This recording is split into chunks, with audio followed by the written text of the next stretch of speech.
Kita teruskan untuk mendapatkan reaksi sebentar tadi yang mana telah berlangsungnya sidang media khas Menteri Pendidikan Fadlina Siddiq. Antara perkara yang ditekankan termasuklah kementerian akan meneruskan dasar sedia ada dengan membuat beberapa penambahbaikan. Selain itu, kementerian juga aktifkan semula Majlis Penasihat Pendidikan Kebangsaan bagi sumbang idea tambah baik pendidikan negara. Dalam sidang media itu juga, Fadlina menekankan kementeriannya menumpu kepada 7 fokus utama termasuk isu keciciran pembelajaran, kebajikan guru dan naik taraf sekolah daif. Untuk membincangkan mengenai hal ini dan juga beberapa perkara yang disentuh dalam sidang media khas itu bersama saya di talian ialah pensyarah pendidikan UKM Dr. Anwar Ahmad. Assalamualaikum Dr. Reaksi awal terhadap Bersalam. kenyataan dan juga sidang media yang Bapak Menteri sebelah tadi. Ya, sihat Irfan. Alhamdulillah. Apa reaksi awal Dr. Sidang media daripada YB Menteri? Yang pertama sekali saya melahirkan rasa gembira. Saya mendengar keseluruhan sidang media tadi dari awal sehingga akhir. Saya begitu gembira kerana banyak perkara yang telah yang ditekankan oleh guru-guru, ibu bapa dan pemerhati-pemerhati pendidikan telah diambil perhatian oleh Yang Berhormat Menteri.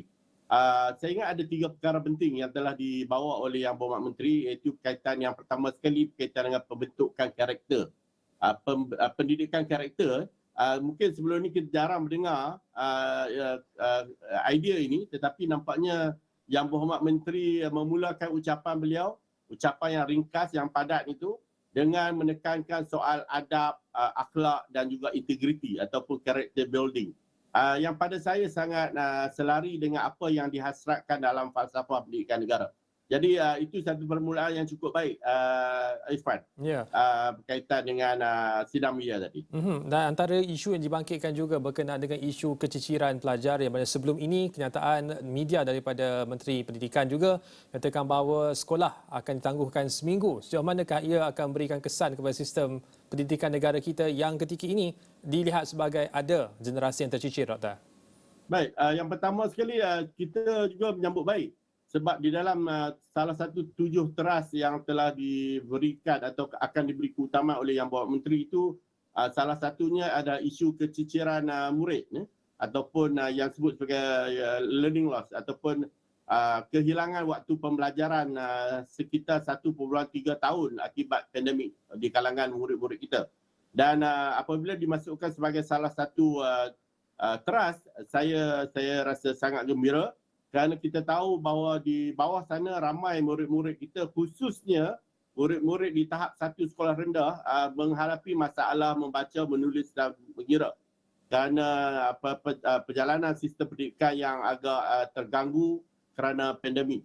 Jadi walaupun kita bersetuju ataupun kementerian telah membuat keputusan untuk memulakan sesi takwim sekolah pada bulan Mac, saya rasa itu ada satu tindakan yang perlu diberikan kewajaran dengan mengambil kira masa yang telah hilang dan perlu diselesaikan sehingga bulan Mac ini. Jadi pada saya penekanan kepada isu keciciran ini menunjukkan Yang Berhormat Menteri memberi penekanan kepada asas-asas pendidikan.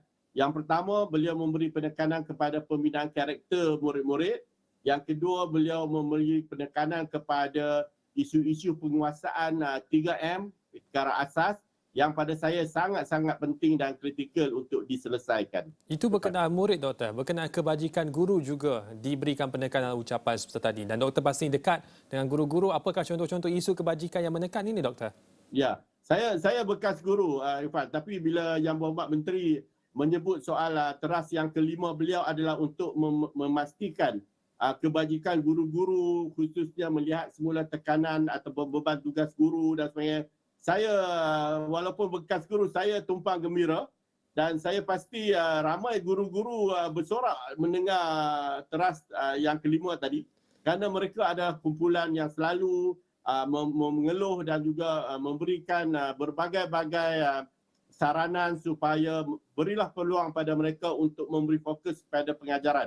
Jadi apabila Yang Berhormat Menteri meletakkan teras kelima beliau adalah untuk memastikan kebajikan guru-guru kita yang seramai lebih daripada 400,000 itu dijaga, saya fikir itu adalah satu permulaan yang cukup baik kepada Yang Berhormat Menteri dalam memimpin Kementerian Pendidikan kita.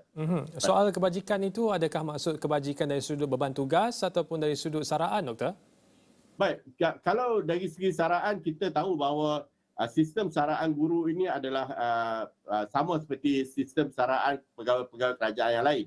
Yang selalu ditekankan oleh guru-guru adalah soal kebajikan dari segi mereka terpaksa melakukan banyak tugasan-tugasan bukan pengajaran. Mereka juga terpaksa melakukan perkara-perkara yang di luar daripada skop kerja sebagai seorang guru.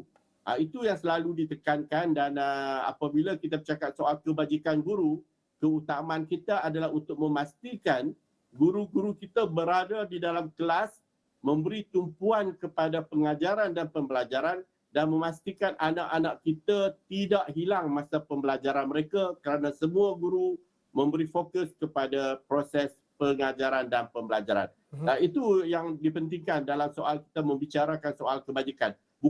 Saya ingat bukan guru meminta untuk diri mereka. Kebajikan yang mereka maksudkan itu adalah memberi peluang untuk mereka menjadi seorang yang benar-benar seorang guru, berada di dalam kelas, membimbing anak-anak dan memastikan anak-anak kita berjaya dalam pelajaran mereka. Dan dalam masa yang sama, Yang Berhormat Menteri juga terbuka untuk ide-ide baru penambahbaikan sistem pendidikan negara. Apakah antara cadangan-cadangan awal tindakan untuk jangka masa pendek dan panjang, Doktor, untuk boleh kita bawakan kepada pihak kementerian? Baik. Yang pertama sekali, menariknya sebab Yang Berhormat Menteri menghidupkan semula MPPK, Majlis Penasihat Pendidikan Kebangsaan. Ini pada saya satu jawatan kuasa ataupun apa kita panggil pemikir untuk bersama-sama Yang Berhormat Menteri dan pengurusan KPM dalam merancang dan juga mencernakan idea-idea tentang dasar-dasar pendidikan negara.